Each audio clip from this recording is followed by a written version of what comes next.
They'll go for a 5-man smoke up now, and even without the BKB, it seems like Jackie is going to get involved this time around.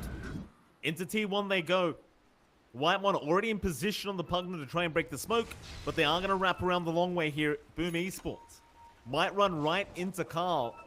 That'd be a great pick-off if they can find it. Instead, right now, they are going to focus on Zephyr because that's the only hero they can see on the map. And that should be a free kill here for Boom. Eventually, if they have detection. And they will. Skem comes in to save the day. Even plays a gem straight after. He's not having that crap happen again. Yeah, he's like, no, we're not going to do this. We're just going to have a gem. We're going to be ready. T1 in a good position to kind of force a fight, though. They're in a really good spot in their jungle. Semi-high ground part, and they will smoke here. They've got a Satanic on Gambi John. Just spawned out. Roshan has also spawned up, and this will be the second Roshan of the game. Again, Roshan's so important in a series like this. FBZ should be able to go scout it out. Cuckoo not going to be able to land the spear. Very quick reactions from both teams so far this game one.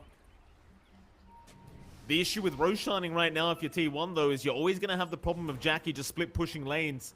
That's exactly what he's doing as we speak.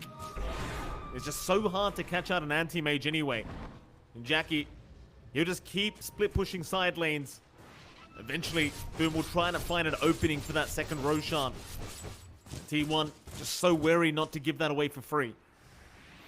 Yep, gotta be cautious. They are still clumped up around that area, running down mid. Have a really good position to just keep eyes on Roche. They've got the ward on their ramp side as well, so they're fairly secure. Boom, using this time well to farm. Yopaj making progress, Nullfire all done, so it should be easier to handle someone like Pugna. It's going to be able to take away the Decrep. A much easier time for them to focus in on a hero and just get started. Just need to find an angle. It's such a close game, 4-9, 1k lead for T1. It really is a chess match here as the BKB's finished up on Carl, so he's going to be a lot more confident in his front line as well. He actually sells and goes for the Ags instead, so you've got the taunt and life break. That's really going to make it painful for the AM or the TA to even have a chance to fight here. There's the Ags up. In the meantime, FBZ backing off away from Gabby, but I do agree with you. I mean, you need some kind of lockdown, some kind of initiation to take down Jackie, and that taunt may make all the difference now. It does last for 3 seconds, don't forget. It's a very long duration. And T1, they're going to wrap around through the Radiant Triangle, trying to sneak up behind, but a great scan from Boom. They know exactly where they are. Just reading the map very well.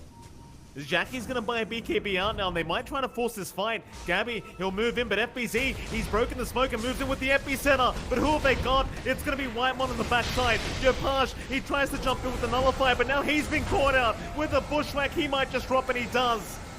So far, so good for T1.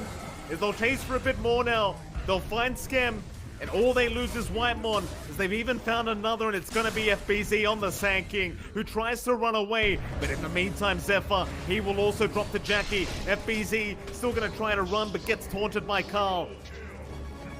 Another win for T1, and this might just open up Roshan for them.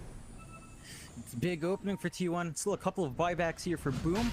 They still have Overgrowth as well from Skem. He didn't manage to use that, but he does lose the gem.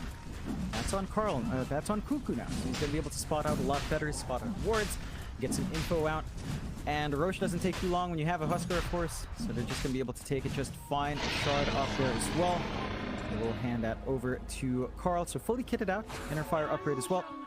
And it just feels like a really good game for T1 now. They've got a solid lead of 5k. We haven't seen that impact of the AM in the middle of fights. Jackie's not able to focus on the Dusa because there's so many issues here. Like, how do you handle the Husker? Even if you can handle Dusa, Carl is way too big on this hero. Number 3 network isn't much, but it's enough for a Husker with his skill set.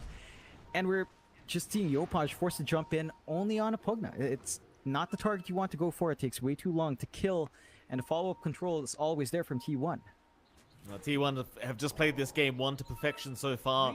Not really allowing any openings whatsoever. And now Jackie, what a spear out from Cuckoo. He's going to land it on the AM, but do they have enough control? The bushwhack will land into the sharpshooter, but I don't think they have the damage. Oh, had Carl been around on that Husker, it would have been a different story, but he was not there. Still Jackie getting a glimpse of death there for a moment. As T1 take down the top tier 1 tower, and they'll move in for the second.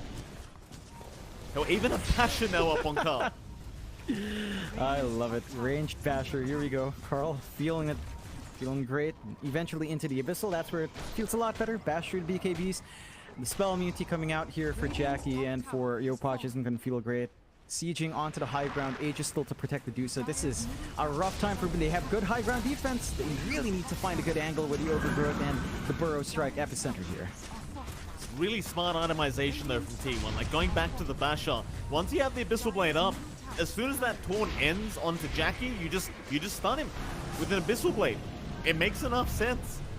You just need more lockdown for the anti-mage, and that's about all T1 want, as FBZ is going to try and jump in. Spears off the mark in the backside. Jackie, he gets caught out. He'll pop the BKB with the taunts there. They've got the control and they've got Jackie down.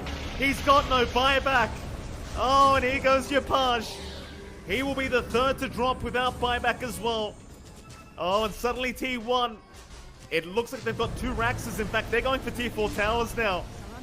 Gabby, understanding they may not have buyback at the moment, are going to move in for the jugular straight off the bat, and they might just get away with it as tips are coming up from Carl. Onto the TA. Get those mind games going straight off the bat, John, here for game number 1. Is this game just over? Epicenter Burrow Strike is out. FBZ, he's going to try one last time. Carl, he'll make the jump in though and just takes him out. Oh boy. T1. Yeah, GG's call. They'll take it. Game number 1 of this best of 3 will go the way of T1.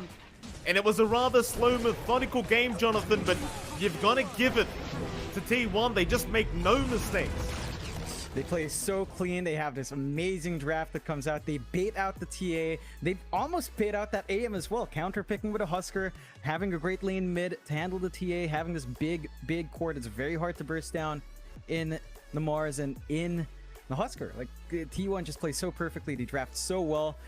Whitemon on the Pugna though, I really like what he was doing. All those life drains made me so happy, and T1 just played great. Now, Boom aren't out of it. Again, last time they met in the DPC tour, the first tour, they did lose 0-2, but when it came to regional finals, you know, they were knocked down and then they beat them in grand finals. Boom has what it takes to beat T1. We've just got to see if they get caught in the drafting trap, because it did feel like T1 kind of baited him into some of those picks there, Mike. Yeah, certainly so. I mean, at the end of the day, game 1, it's a slow game, but you know what that means, John. Game 2 and game 3, if there is a game 3, is probably going to be very aggressive and very fast-paced between these two teams. Now, they like to switch it up in SCA.